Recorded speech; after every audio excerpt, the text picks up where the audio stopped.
بسم اللہ الرحمن الرحیم۔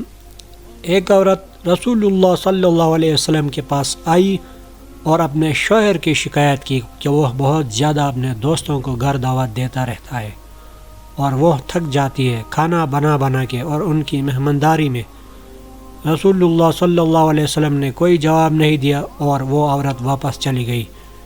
کچھ دیر بعد رسول اللہ صلی اللہ علیہ وسلم نے اس عورت کے شوہر کو بلوایا اور فرمایا، آج میں تمہارا مہمان ہوں۔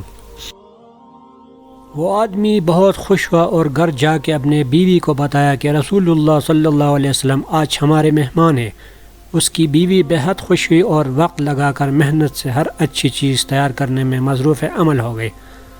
اس زبردست پرتکلف دعوت کے بعد رسول اللہ صلی اللہ علیہ وسلم نے اس شخص سے کہا کہ اپنے بیوی سے کہنا کہ اس دروازے کو دیکھتی رہے جس سے میں جاؤں گا۔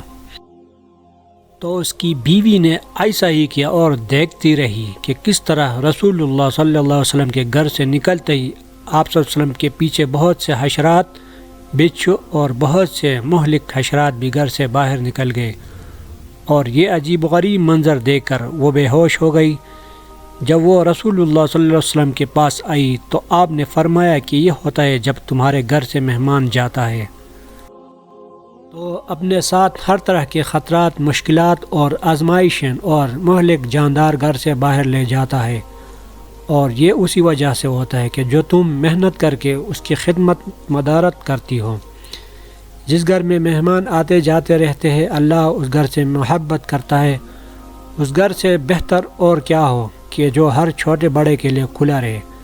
ایسے گھر پر اللہ کی رحمت اور بخششیں نازل ہوتی رہتی ہے۔ رسول اللہ صلی اللہ علیہ وسلم نے فرمایا، جب اللہ کسی کا بھلا چاہتے ہیں تو اسے نوازتے ہیں۔ انہوں نے پوچھا، کس انعام سے؟